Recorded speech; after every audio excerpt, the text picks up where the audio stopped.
Hello. Today I wanted to talk to you about the 2025 Video Game Awards hosted by Jeff Keighley and the drama that they have gotten themselves into. Oh, the very, very, very real drama that they have gotten themselves into. The Video Game Awards started all the way back in 2003 on Spike TV as the Spike Game Awards. And I love that because, you know, Spike TV, the channel with the boobies, has video games? Oh man, that's so crazy. I love fighting crime. In 2013, changed its name to VGX, but that's not really important because from there on, it was basically the Video Game Awards as we know it today. Okay, you've got the rundown, you've got the lore, you've got the history update. Now, what brings you here today? What brings me here today, really? So the 2025 Video Game Awards. Every year, you know, stuff gets nominated. People are happy with one thing, not happy with another. I'm gonna be one of those people for 2 seconds, but I feel I have a genuine good reason. Because when I was doing my voting in the category for best adaptation, I noticed that something was missing. Something that could only be described as one of the best video game adaptations ever made. The Sonic 3 movie, baby, aka Shadow the Hedgehog. Now, I'm biased to the Sonic series. I absolutely love it. I'm not putting the green screen down so I can, and I'm not moving because the lighting will be weird. I have lots of Sonic stuff. The Shadow the Hedgehog video game was a monumental time in my life. Let me tell you that. From video game to absolute banger TV show Sonic X to now the 3 movies we have, I absolutely love all of the adaptations of Sonic that we've gotten. And honestly, when I was voting, I didn't even realize that it wasn't nominated because I didn't think it was in the window to be nominated until I saw something else that was nominated. And I go over that on stream when I'm doing my voting, so I'll play those clips now.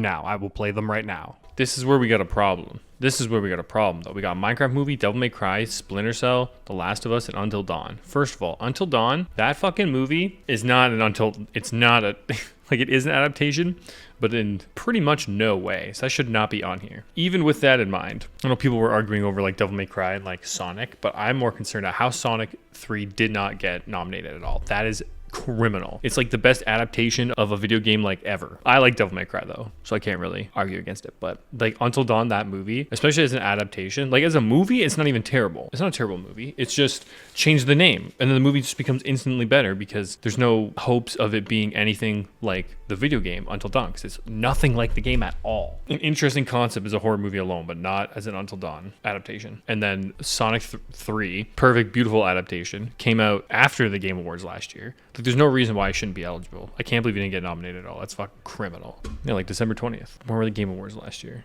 December 12th. So it came out after the Game Awards last year. There's no reason why I should be eligible. There's no reason. This wedding is bullshit. I refuse to vote for this category. I refuse. I will not. This is a pretty good category. Why is it? See? Indiana Jones and the Great Circle. Released December 9th. This son of a bitch. It came out before the fucking Game Awards.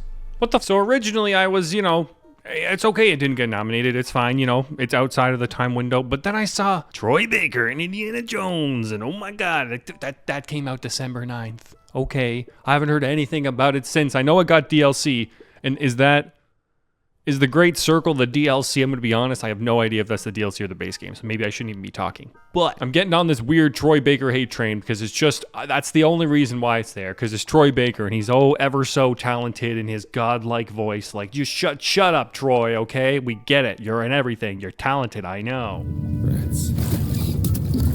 But I just feel like in such a year in 2025, like they could have put the entire cast of Expedition 33 on there and it would have been acceptable because they all did a phenomenal job. In the end of the day, I know it doesn't really matter. In my heart of hearts, that movie is an absolute banger. It's the only movie I've given a perfect score to on Letterboxd, and I don't do that for literally anything. And it really doesn't matter if it's up for a Game Award or not. Like, none of them matter anyways, especially this year. It's just going to be the Expedition 33 Game Awards anyways, so who are we kidding? And I guess I am a little bit frustrated with it, especially like the Until Dawn thing is bugging me because it's just not a good adaptation. It's like, especially when we had a year of great video games and pretty good adaptations, to just put one in there just because it has the Until Dawn name on it just kind of doesn't feel good. Try not to take it too seriously, but I'm obviously getting very worked up about it. But it's just like with the Video Game Awards, like I really feel like, even though award ceremony, schmeramony, like it's whatever, but at the same time, it's very nice to have a place like the Video Game Awards where video games can be celebrated. But then when you have, in my opinion, stuff like, you know, Until Dawn being thrown in there, which I feel like is just like a Hollywoodification kind of an adaptation, and it's almost Hollywoodifying video games, you know, like this latching on of adaptations has been one of those over the years, where it's good getting more people to like the properties, but then you have some that really don't respect the source material at all. I'm going on, this is a different tangent, so I'm not even going to get into that. But really, it is crazy that out of all the adaptations we've gotten, Sonic has been the most consistent and probably the best. Again, I guess I'm biased, but we all can agree that the human subplot line in Sonic 2 was not good, but in Sonic 3, they really dialed it back a lot, and they gave you exactly what you were there to see, and that's Shadow. Especially, like, everyone was really hoping they'd adapt some sort of the Sonic Adventure 2 storyline, and they basically do, and it's phenomenal. Just give the chef a nice consensual handshake for me. I don't know. And just to go back a little bit to my original point about Troy, well, not my original point about Troy Baker, but I did have a point about Troy Baker being nominated for the Performance Award, and I just feel like giving a performance for a character that's already established and really not doing that much, you know,